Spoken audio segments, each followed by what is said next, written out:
Was it all a false alarm? The last few weeks I've been talking about how there might be something abnormal going on in the Phoenix real estate market, especially because we've been seeing our inventory do some unseasonal stuff. But now the Cromford report is saying maybe the world hasn't changed all that much, particularly because we are starting to see the CMI swing back in the other direction and not move as aggressively towards a buyer's market. So I know we don't normally start with that, but we're going to jump in starting with that today. And later on, we're going to talk about why Redfin is predicting a renter's market for next year. So let's take a look at this overall CMI for every single city. What is interesting is that the last 2 weeks we have seen this slower acceleration towards a buyer's market. And for a while, we were seeing pretty quick acceleration towards a buyer's market. So the overall change month over month between now and last month was negative 2.1% on the CMI for all of these major cities. Last week, it was negative 3.5%, and I believe it was negative 4 something the week prior. So now it's been, our third week of seeing this negative change start to decrease a little bit. And the Cromford report is saying specifically, although the market has deteriorated for sellers over the last month, it's starting to benefit from falling supply. So our supply is not rising any longer. This is nothing to get excited about, since it happens every December, but the fact that it happened again in 2024 is reassuring us that the world has not completely changed. So is it a false alarm? I think it's going to be hard to tell for sure what's going to happen until we get into the new year, because December is always a little bit wonky anyway, one way or the other, just a little bit slower overall. So I wanted to start with this and also show where we're at with our active listings, because we were very seriously tracking these over the last couple months. And now you can see we have this, 1, 2, 3 week trend of declining inventory or active listings in the Phoenix metro area, which is to be expected. This is what we do usually in December. We just typically start to see this starting sooner than it did this year. So that was one of the reasons why the Cromford report was saying, I'm not so sure what's going on here. Maybe it is a bit abnormal. Too soon to tell? Probably. I mean, there's certainly things that could be bubbling under the surface, and we're just in a 3-week trend of our listings going down. My prediction, we'll probably continue to see active listings go down through the rest of December, and then probably see an increase in active listings as we get to mid-January, but that's just my guess. Now, with all of this, we're also seeing some more positive signs for the housing market, specifically the consumers who are getting more confident and adjusting to high prices, according to this survey. So an index measuring consumer confidence in the housing market rose in November, the latest sign that potential buyers and sellers are growing more accustomed to the higher rates and home prices. The Fannie Mae Home Purchase Sentiment Index increased 0.4% last month to 75 points. The index has risen 10.7 points, or more than 16% over the last year. In the last year, 45% of survey respondents said they expect mortgage rates to fall in the next 12 months, and 25% expect them to rise. So oftentimes, a lot of the news and everything we see is very, very negative as it relates to the housing market. Affordability is an issue. Mortgage rates are high. No one can afford anything. Wages haven't kept up. Yet we're seeing in this survey that there is some consumer confidence there. Now, if you look at the number of survey respondents, they had a poll of more than 1,000 household financial decision makers. It's a very, very, very small sample size when we're looking at the entire United States. But albeit it has changed month over month from what they were looking at previously.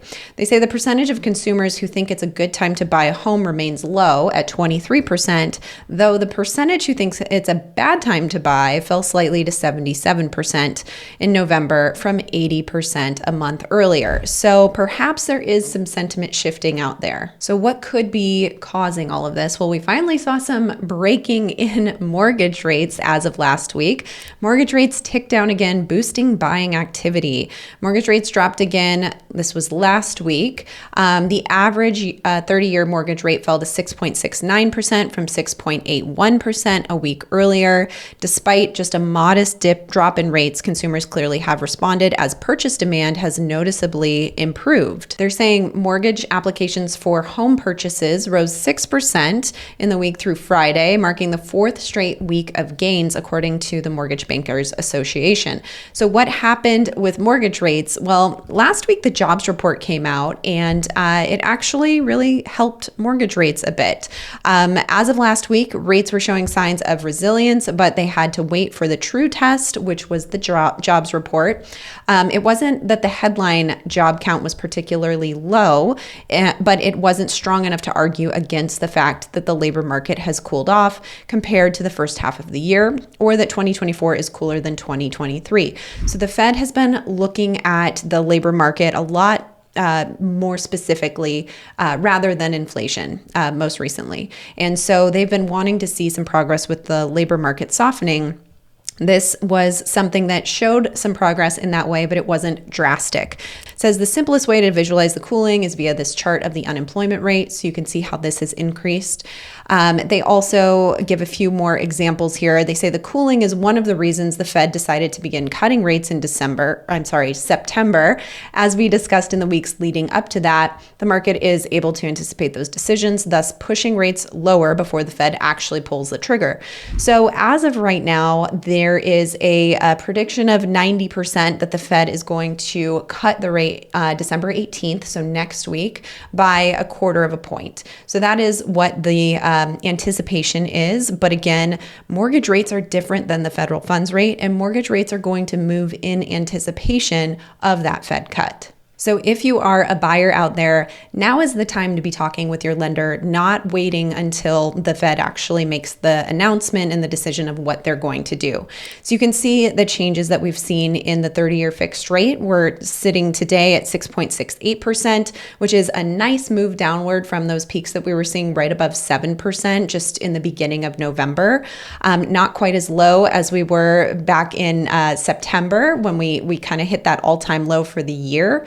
But we have started to go down. So as a buyer, it could be a good time to take advantage of this. We don't know where rates are going to go in the future, but if you are kind of on the fence, you wanted to see some good progress with rates, we have seen it over the last week. So now is a good time to be getting with your lender to see what that rate would look like for you. Also, if you are using those search tools like Realtor.com and Redfin and Zillow and all the things out there, but you want to get more of a custom MLS search and see if there's any other homes out there, specifically coming soon homes, check the description below. You can request a custom MLS search from my team. Now it is December. Of course, it is prediction or forecast season, and everyone is making their forecasts for 2025.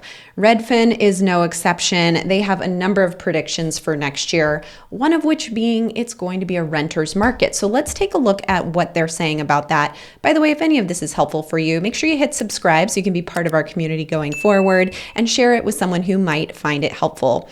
So Redfin's 2025 predictions: pent-up demand will lead to more home sales, but many would-be buyers will opt to rent.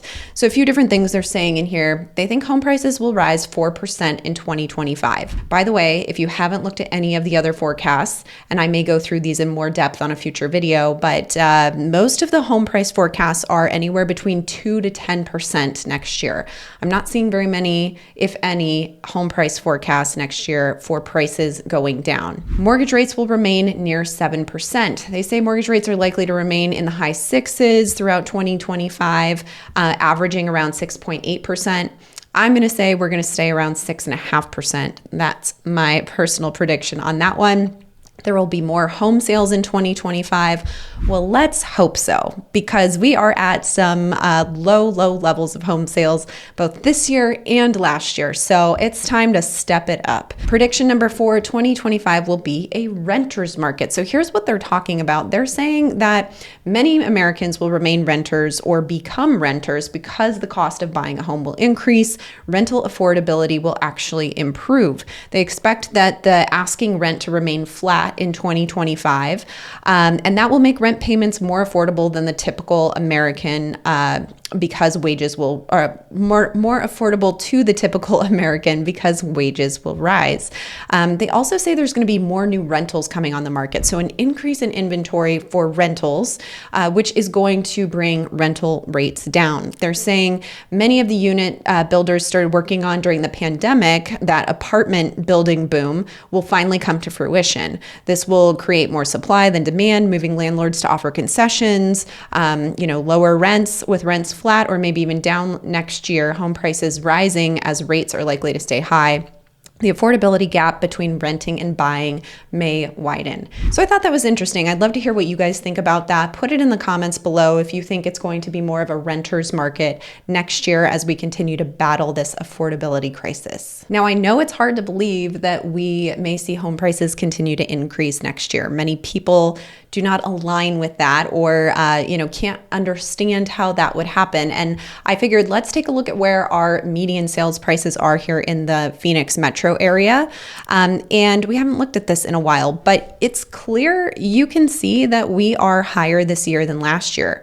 Even though there's been so much doom and gloom out there, so much talk of having the worst year since 1995 in terms of transaction volumes, all of this talk about affordability challenges, about rates, etc., we still have a higher monthly median sales price this year compared to last year, and we've remained elevated through the year. Now, of course, every month the sales price has varied a little bit, but overall we're seeing that in 2024 we were higher than 2023. And I would expect that will continue in 2025. It sounds like that's what most of the housing expert predictions are as well. It just varies in how much we are going to see those prices increase.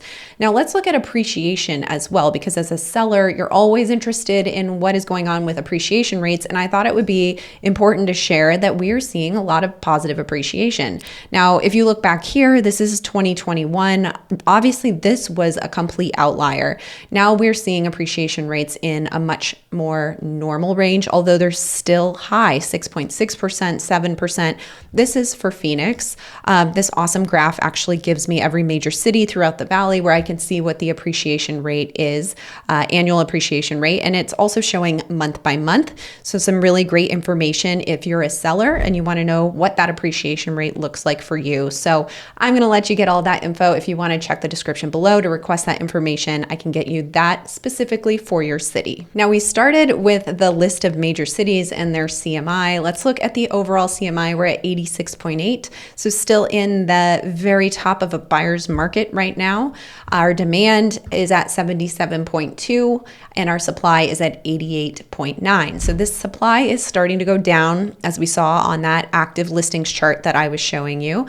And the demand hasn't changed all that much. Although if we look back at the article I just shared, they were saying that mortgage purchase applications have increased over the last month. So maybe we will start to see the demand increasing. If our demand goes up and our supply goes down, we'll start to see the overall CMI begin to increase again, putting us back into a balanced market. Last week, I was talking about the contract ratio and how we officially entered a cold market as it relates to the contract ratio. Nothing has changed there, but I did want to show the zip code map so that you can see where we're at in terms of color and heat in the various zip codes. Again, still seeing a lot of green and blue, meaning balanced warm and cold. Some areas obviously colder than others. We do have a few hot zip codes still. 85303 in Glendale. We have 85283. This one is in Tempe, I believe. And then we've got 85286. This is in Chandler. So no major changes with the contract ratio, but still really seeing that overall cool market. So I never want to tell anyone to buy a home if they're not ready to buy, but if it's something you've been thinking about, you plan to use it for the long term, live there for a while, and it's something you can afford, now is a really good time to be a buyer. Historically, December and January see some lower sales prices. You also have a better ability to negotiate with the sellers during this time of year. So again, if you are on the fence, check with your lender, figure out what's going on with mortgage rates and what that looks like for you, and check check the description below if you want to request a custom MLS search from my team. Now, on the seller side, obviously, it is not the best time of year to be a seller December and January based on what I just shared. However, the springtime is the busiest time in the Phoenix metro market. It's also the time where we see the highest sales prices and the most activity. It is the best time to be a seller. So if you're anticipating that, check the description below. I have a link to an instant home valuation, or if you're curious what that appreciation rate looks like in your city, we can get you that info as well. All of that in the description. Thanks so much for joining me this week. I'll see you guys next week on my next market update.